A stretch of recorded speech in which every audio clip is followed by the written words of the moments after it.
Voilà, nous sommes dans un culte d'action de grâce. Parce que nous avons choisi à l'église chaque début du mois d'exprimer notre reconnaissance à Dieu. Il nous a gardés pendant tout le mois passé. Et en particulier, il nous a gardés pendant toute l'année. Et voilà le tout premier dimanche de fin d'année du mois de décembre. Une raison pour nous de reconnaître ces dieux. Voilà pourquoi nous voulons parler de la reconnaissance ce matin. Amen. La reconnaissance. Être reconnaissant envers Dieu. Ce qu'il a fait pour nous. Et ce qu'il continue de faire pour nous. Comment et pourquoi être reconnaissant? Nous avons entamé ce message en semaine. Je vais le répéter un tout petit peu et puis nous allons continuer. Ou sinon je lis dans le livre de 2 Rois chapitre 4.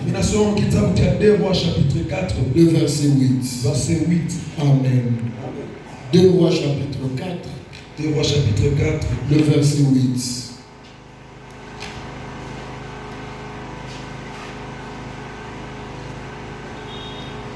La Bible dit, il y avait à Sunem une femme de distinction. Un jour, Élisée passait par là et elle pressa plutôt l'homme de Dieu à aller manger chez elle. Et elle dit à son mari, je sais que cet homme est un homme de Dieu. Elle a fait une chambre pour cet homme. Et nous voyons que plus tard, Dieu visite cette femme. Cette femme avait eu un enfant. Dommage que plus tard encore l'enfant tomba malade. Et il était mort. Et quand l'enfant était mort, cette femme a demandé que son mari l'amène rapidement avec les serviteurs voir le prophète. Son mari qui lui pose la question, y a-t-il un problème? Elle répondit, tout va bien. Alléluia. Une femme de distinction. Ma prière est levée de mon cœur. Que Dieu remplisse cette église de femmes de distinction. Les femmes n'ont pas compris. Ma prière est levée de mon cœur. Que Dieu remplisse de cette église des hommes de distinction. Les hommes aussi n'ont pas compris. Que Dieu remplisse cette église des jeunes de distinction, des mamans de distinction, des papas de distinction, comme à l'exemple des hommes vaillants au service aux côtés de David. La Bible dit que c'était des hommes remplis de valeurs. Soit un chrétien rempli de valeurs, rempli de qualité. Un homme, une femme de distinction. Ne sois pas seulement là courir derrière la prière, mais cours aussi derrière les valeurs de la Bible. La Bible nous parle de fruits de l'esprit. Ce sont des valeurs d'un enfant de Dieu. La bonté. Comme cette femme qui avait aménagé sa maison pour accueillir l'homme de Dieu. La patience. Quand l'homme de Dieu priait, son serviteur a prié. Ça a pris du temps, mais il a attendu. Alléluia. Le discernement. Elle savait voir que ça c'est un homme de Dieu. Nous en avons parlé dimanche passé. Quelqu'un peut être ton fils ou ta fille, jeune en âge. Ça peut être ton mari ou ta femme. Mais reconnais la grâce de Dieu. Sinon nous allons passer à côté de la bénédiction. Voilà, elle avait beaucoup de qualités cette femme, remplie de valeurs. Et quand vous regardez maintenant au verset 35, 2 Rois chapitre 4, verset 35, Élisée s'éloigna, alla ça et là par la maison. Puis il remonta et s'étendit sur l'enfant. L'enfant éternua 7 fois. Alléluia. Et l'enfant ouvrit les yeux. Élisée appela Géasi et dit, appelle cette tsunami. Géasi l'appela et elle alla vers Élisée, qui lui dit, prends ton fils. Toi aussi tu prendras tout ce que tu as perdu. Et la Bible dit, elle alla se jeter à ses pieds. Elle se prosterna contre terre. Elle prit son fils et partit. Elle a pris son enfant, se jeta par terre. Ensuite elle est partie. La reconnaissance. Alléluia. Dieu l'a visité. Dieu a remis à la vie son enfant. Elle n'a pas seulement pris son enfant et parti. Elle s'est prosternée devant l'homme de Dieu. Une façon de reconnaître le Dieu du prophète. Une façon de reconnaître ce que Dieu a fait dans sa vie. Ainsi nous avons dit que la reconnaissance est l'acte ou l'expression par laquelle on reconnaît un bienfait. C'est admettre une gratitude. C'est admettre ou c'est accepter un acte ou un souvenir bien reçu. Alléluia. La reconnaissance peut s'exprimer par des prières. Seigneur, je te dis merci. La reconnaissance peut s'exprimer par des mots. Quelqu'un te fait du bien, tu lui dis merci. Bien que les gens disent que la reconnaissance n'est pas de ce monde, mais nous ne sommes pas de ce monde, mais nous sommes dans ce monde. Nous sommes des citoyens célestes. Voilà pourquoi nous devons être remplis de valeurs, notamment la reconnaissance.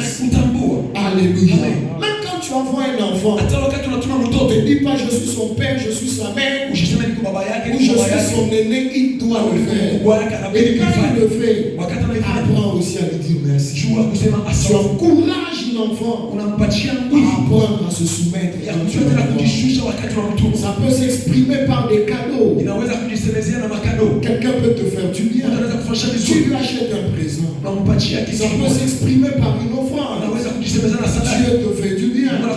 J'ai vu pendant l'adoration et la louange, certains venir déposer quelque chose. Peut-être ils se sont rappelés d'un bienfait de l'Éternel. Ou ils ont simplement reconnu sa grandeur. Et ça se fait aussi par des sacrifices d'action de grâce. Nous avons dit aussi qu'un sacrifice, c'est ce qui fait mal.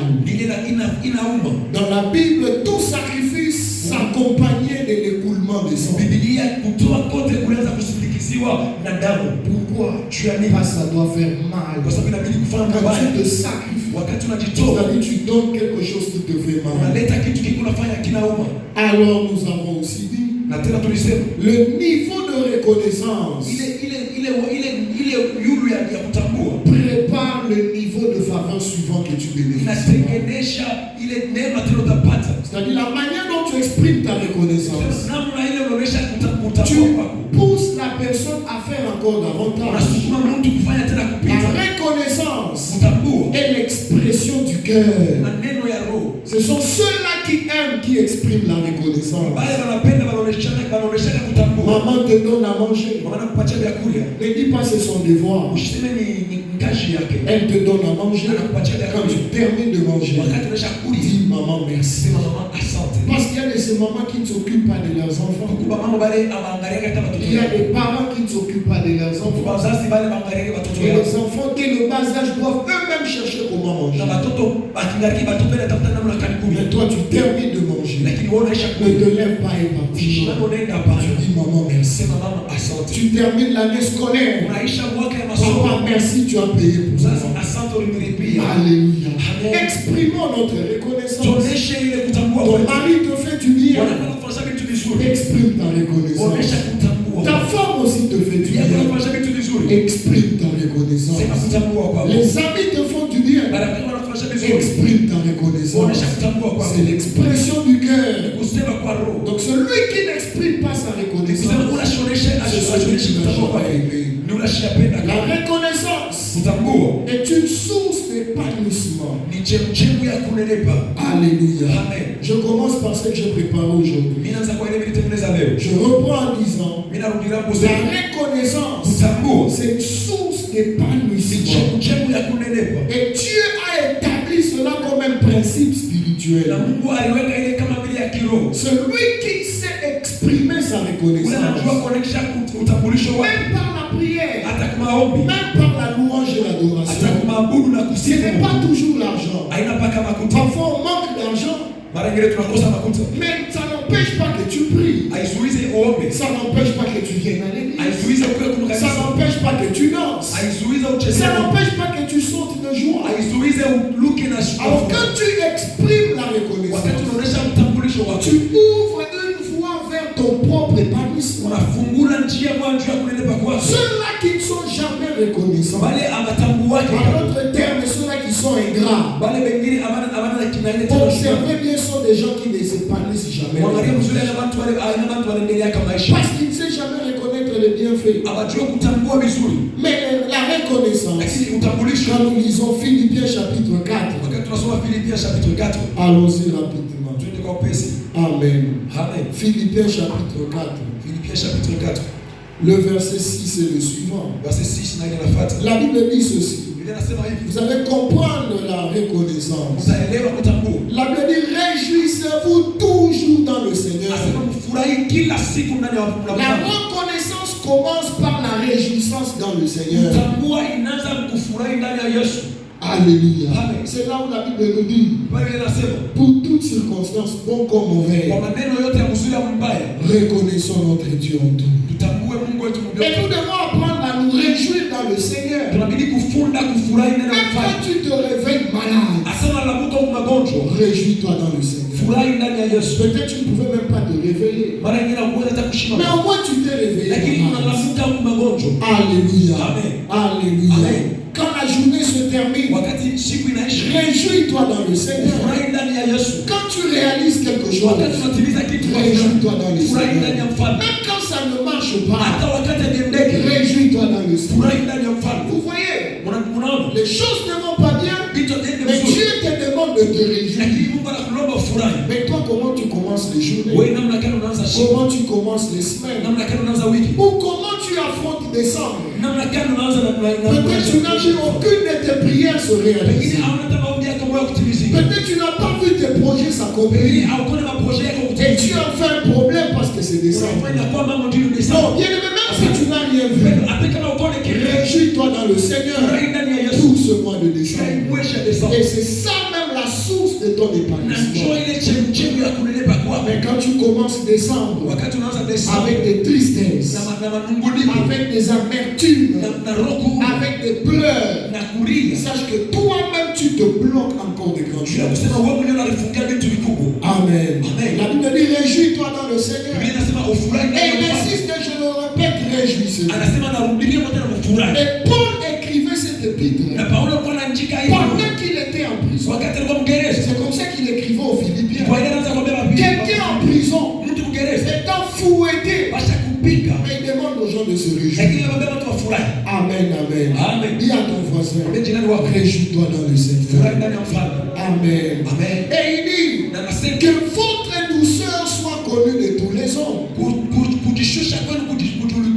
Le Seigneur est proche.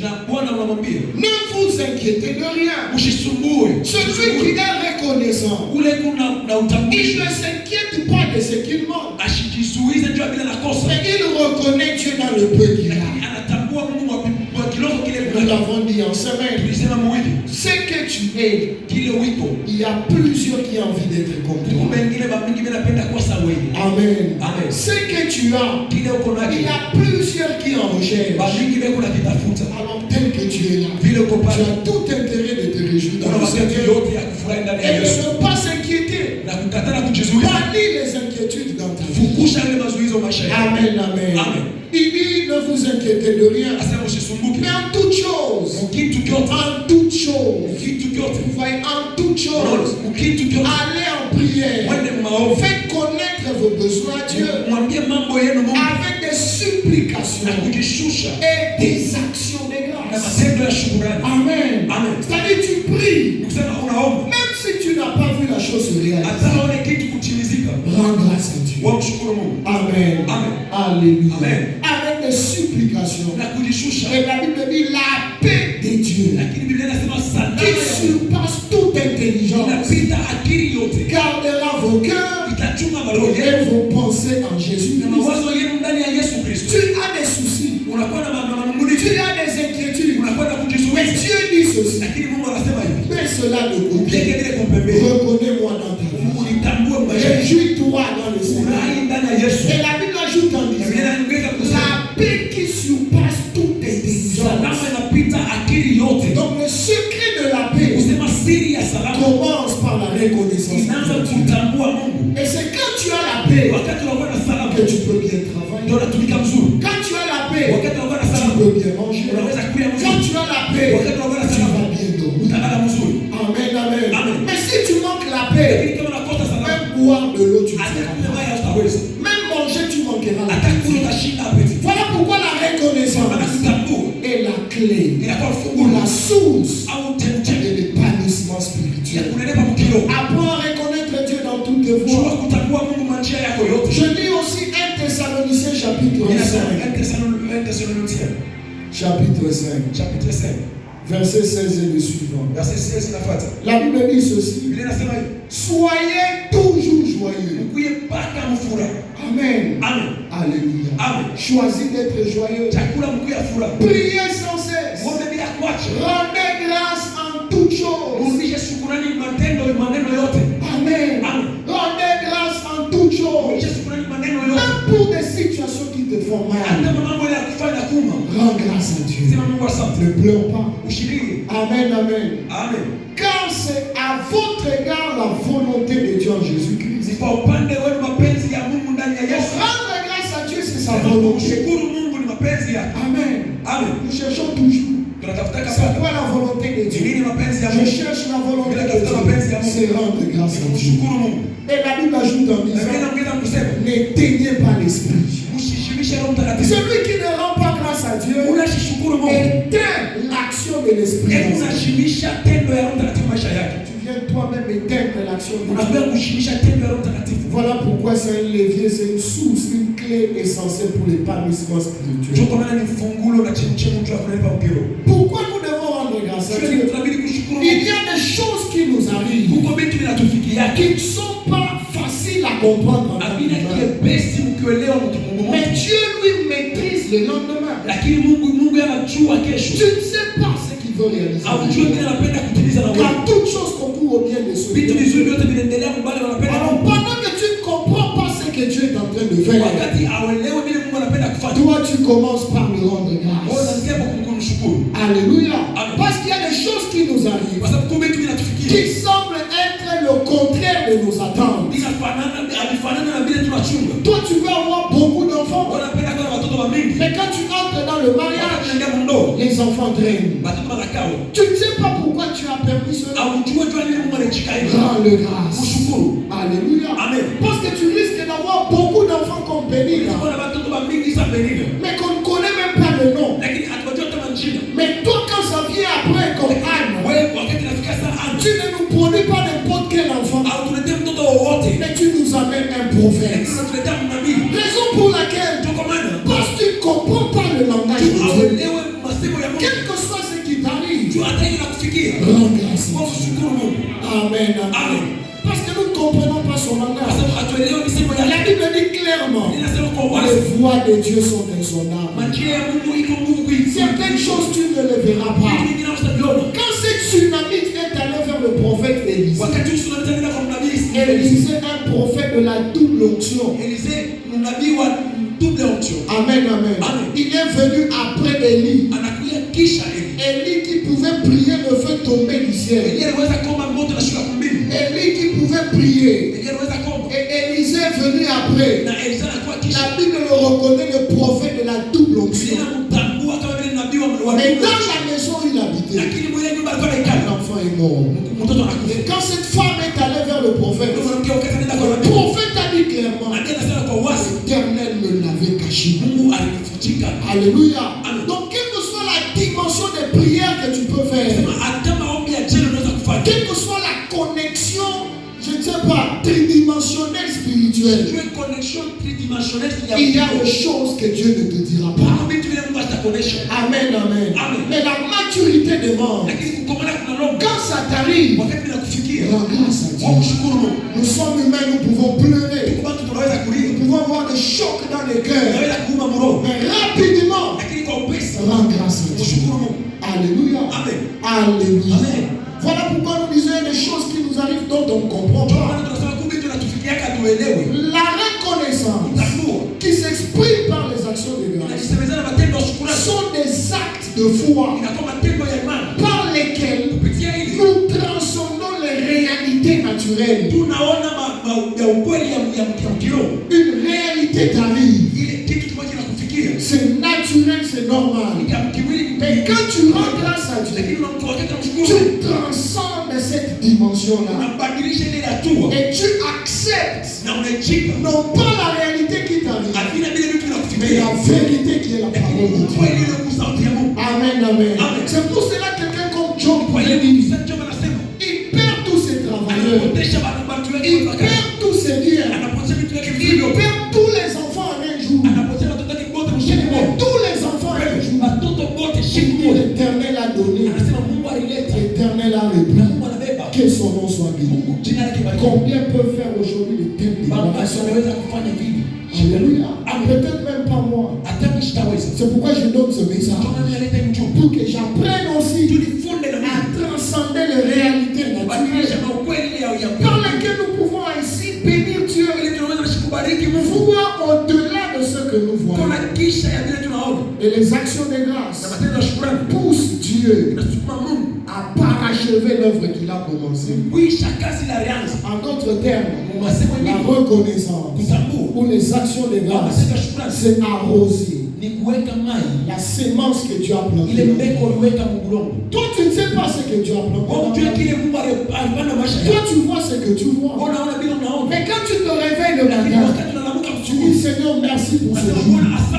Même si tu n'as pas mangé, même si personne ne t'appelle, tu dis au moins Seigneur, merci pour ce jour. Tu arroses la sémence que Dieu a mise. Alléluia. Et quand tu continues à bénir Dieu pour ta vie, pourquoi d'abord tu dois bénir Dieu pour ta vie? La Bible dit clairement, tous ceux-là qui vivent, il y a encore de l'espérance. Amen, amen. Est-ce qu'il y a quelqu'un qui a envie de parler? Il y a encore de l'espérance. La Bible ajoute en disant, même un chien vivant vaut mieux qu'un lion mort.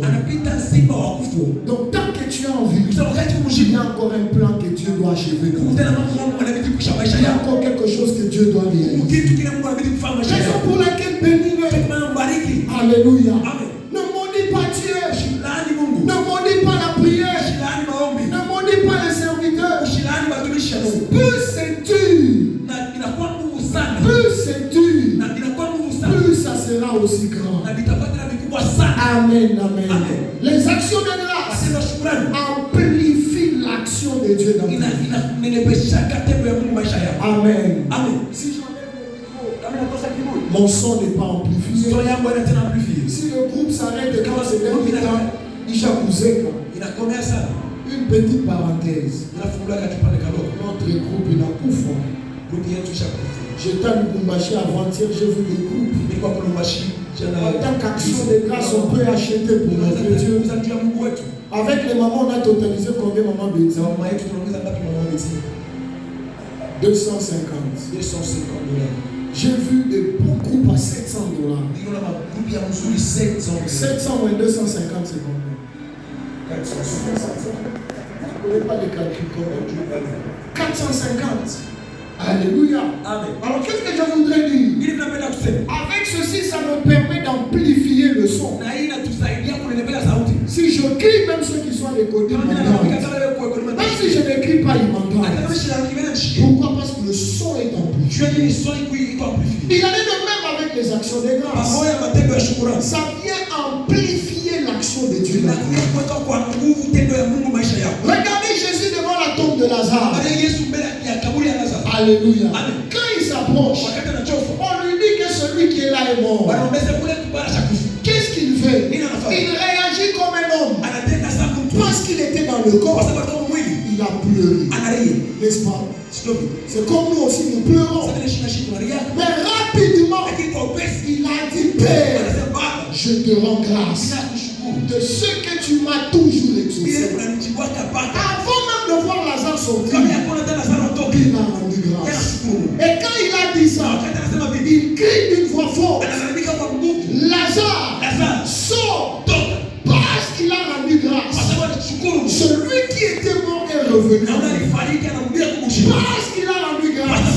Celui dont le corps était pourri, celui dont le corps était pourri, est revenu à la vie. Parce qu'il a rendu grâce. Celui qui avait les pieds et les mains liés, je me demande, il a marché comment? Il est sorti comment? Voilà pourquoi les actions de grâce apportent le surnaturel. Ça provoque le surnaturel. Donc, toi, tu n'es pas à vivre comme ça. Tu es appelé à vivre dans le surnaturel. Je dis, tu es appelé à vivre dans le surnaturel. Mais pour ceux, tu as besoin de rendre grâce à Dieu. Alléluia. Encore l'exemple de Jésus. Qu'est-ce qui s'est passé? On en a parlé une fois ici. On lui dit, Seigneur, il y a beaucoup de gens. Nous n'avons que 5 pains et 3 poissons. Demande aux gens de partir pour que nous puissions manger nous-mêmes. Ça, la Bible ne dit pas ça, c'est version Bobo Libo.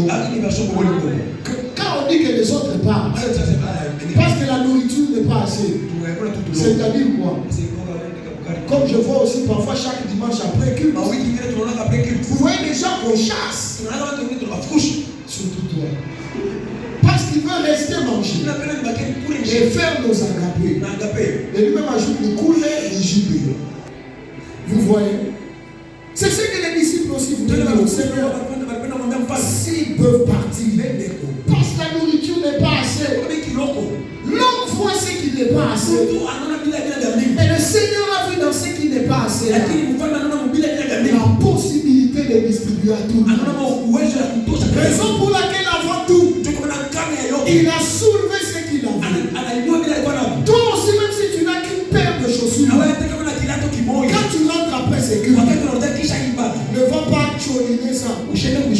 Va prendre ces paires de chaussures, soulève ça, rends grâce à Dieu. Père, je te rends grâce parce que je n'ai qu'une paire. Alléluia. Faut aussi prendre ton unique pantalon. Prends ta chemise, prends ta cravate, même si ce n'est qu'un seul. Prends ce pantalon ou ce carré, rends grâce à Dieu. Alléluia. Quand Jésus a pris le pain de poisson, le pain de pain, il a rendu grâce. Il a dit allez distribuer. Ils ont distribué. Tout le monde a eu quelque chose. Les actions de grâce apportent la multiplication de ce que tu as.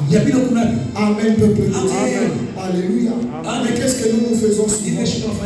Condamnons Dieu parce que nous n'en avons pas. Nous condamnons Dieu parce qu'on en veut plus. Mais le Seigneur a rendu grâce. Et quand il a distribué, la Bible dit que tout le monde a reçu. Il y a même eu des choses qui sont restées. Ceux-là qui rendent grâce à Dieu sont ceux-là qui vivent dans l'abondance. Alléluia. J'ai la ferme conviction qu'après ces cultes, tu ne manqueras plus. Je dis tu ne manqueras plus. La grâce de l'abondance, la grâce de la multiplication ne sont pas de ceux-là qui pleurent ou qui restent dans les pleurs, mais soient de ceux-là qui sont reconnaissants. Les actions de grâce, c'est accepter la souveraineté de Dieu. Dire que Seigneur, tu as choisi que les choses se passent ici. Seigneur, tu as accepté que je sois ce que je suis. Tu acceptes sa souveraineté. Mais quand tu ne veux pas lui rendre grâce, c'est-à-dire que tu veux que ta vie soit comme toi tu la veux, non comme Dieu la veut. une chose, nous ne serons pas tous de la même manière et au même instant. Il y a des gens qui vont nous dévancer, et même si nous dévancent, nous pouvons aussi venir les dépasser. Alléluia. Il y en a qui peuvent avoir tort, et il y en a d'autres qui peuvent avoir après. Mais ce qui compte, et qu'avec Dieu nous verrons des exploits.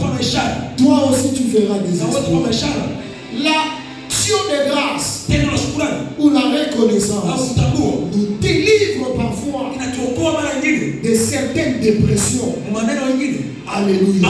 Parce que quand tu penses toujours faisant des soucis, parce que quand